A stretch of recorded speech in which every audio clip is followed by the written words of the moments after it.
Chapter 10.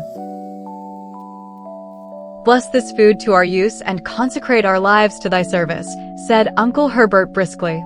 Aunt Wellington frowned.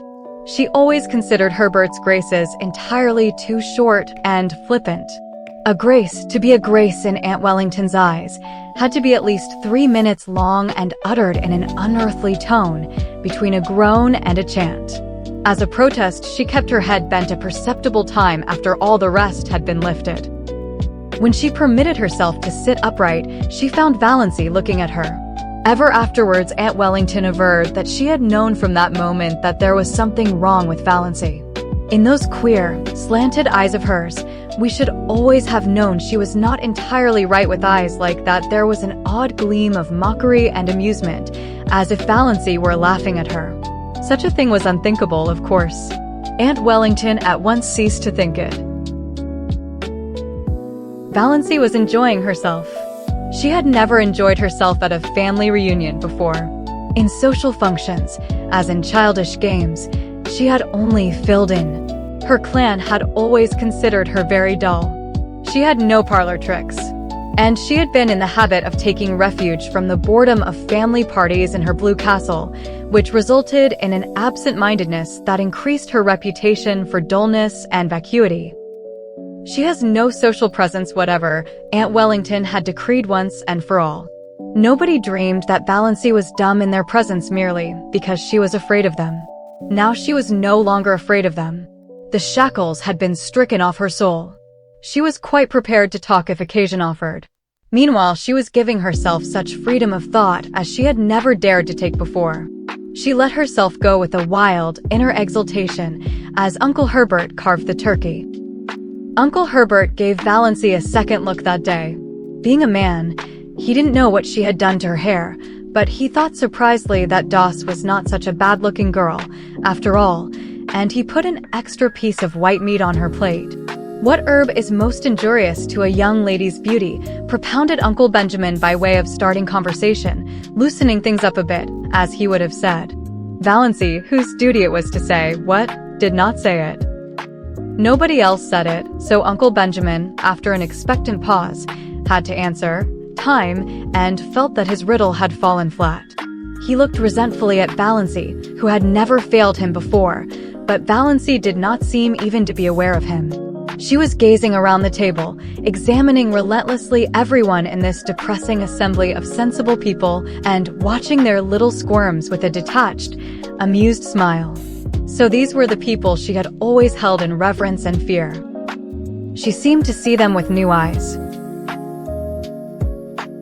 Big, capable, patronizing, voluble Aunt Mildred, who thought herself the cleverest woman in the clan, her husband a little lower than the angels, and her children wonders.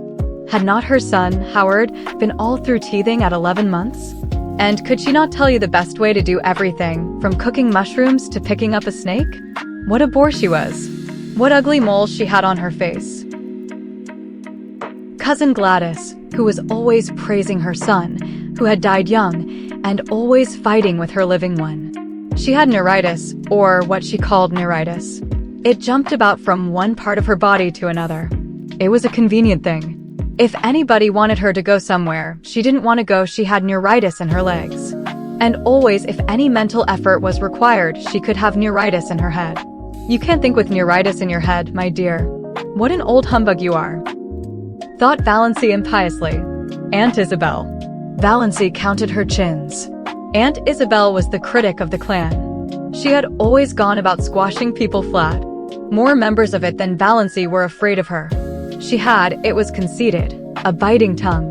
"I wonder what would happen to your face if you ever smiled," speculated Valancy unblushingly.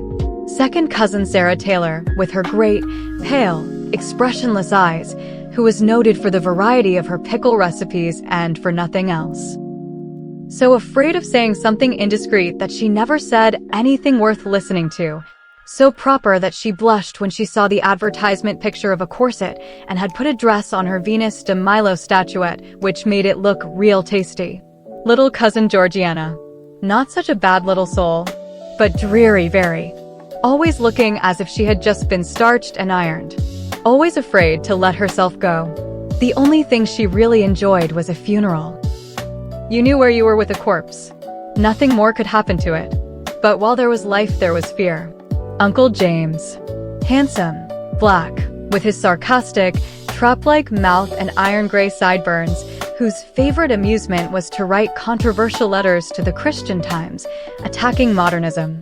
Valancy always wondered if he looked as solemn when he was asleep as he did when awake. No wonder his wife had died young. Valancy remembered her. A pretty, sensitive thing. Uncle James had denied her everything she wanted and showered on her everything she didn't want. He had killed her, quite legally. She had been smothered and starved. Uncle Benjamin, wheezy, pussy-mouthed, with great pouches under eyes that held nothing in reverence. Uncle Wellington. Long, pallid face, thin, pale yellow hair, one of the fair Stirling's thin, stooping body, abominably high forehead with such ugly wrinkles, and eyes about as intelligent as a fish's, thought Valancy. Looks like a cartoon of himself. Aunt Wellington. Named Mary, but called by her husband's name to distinguish her from Great Aunt Mary. A massive, dignified, permanent lady. Splendidly arranged, iron-gray hair. Rich, fashionable beaded dress. Had her moles removed by electrolysis, which Aunt Mildred thought was a wicked evasion of the purposes of God. Uncle Herbert, with his spiky gray hair. Aunt Alberta, who twisted her mouth so unpleasantly in talking, and had a great reputation for unselfishness because she was always giving up a lot of things she didn't want. Valancy let them off easily in her judgment because she liked them, even if they were, in Milton's expressive phrase, stupidly good. But she wondered for what inscrutable reason Aunt Alberta had seen fit to tie a black velvet ribbon around each of her chubby arms above the elbow. Then she looked across the table at Olive. Olive, who had been held up to her as a paragon of beauty, behavior, and success as long as she could remember. Why can't you hold yourself like Olive, Doss? Why can't you stand correctly like Olive, Doss? Why can't you speak prettily like Olive, Doss? Why can't you make an effort, Doss? Valancy's elfin eyes lost their mocking glitter and became pensive and sorrowful. You could not ignore or disdain Olive. It was quite impossible to deny that she was beautiful and effective, and sometimes she was a little intelligent. Her mouth might be a trifle heavy, she might show her fine, white, regular teeth rather too lavishly when she smiled. But when all was said and done, Olive justified Uncle Benjamin's summing up, a stunning girl. Yes, Valancy agreed in her heart, Olive was stunning.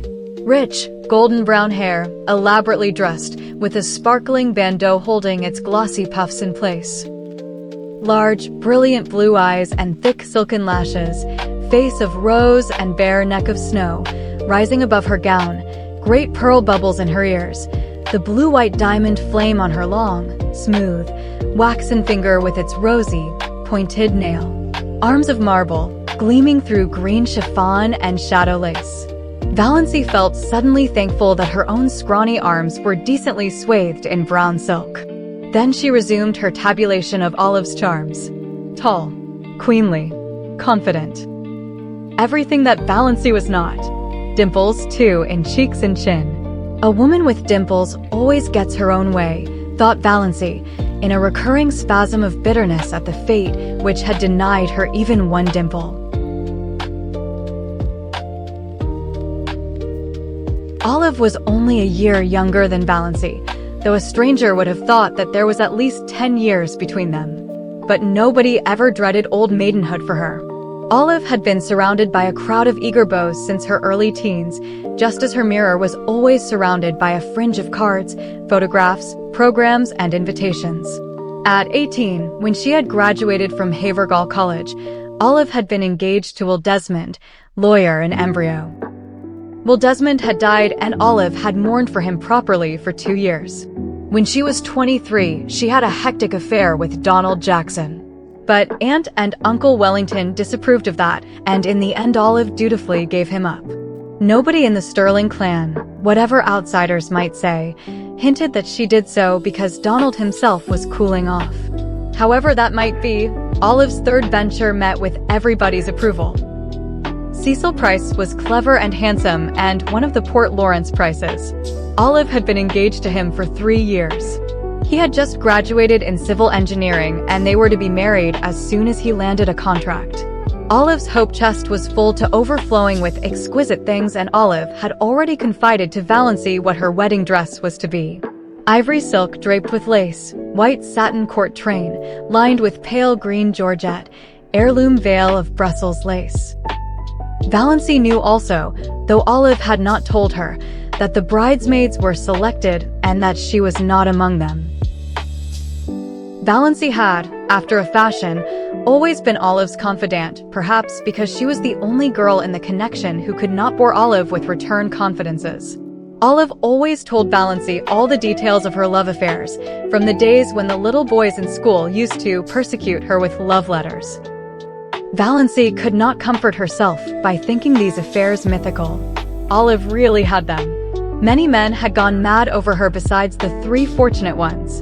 "I don't know what the poor idiots see in me that drives them to make such double idiots of themselves," Olive was wont to say. Valancy would have liked to say, "I don't either," but truth and diplomacy both restrained her. She did know, perfectly well. Olive Stirling was one of the girls about whom men do go mad just as indubitably as she, Valancy, was one of the girls at whom no man ever looked twice. And yet, thought Valancy, summing her up with a new and merciless conclusiveness, she's like a dewless morning. There's something lacking.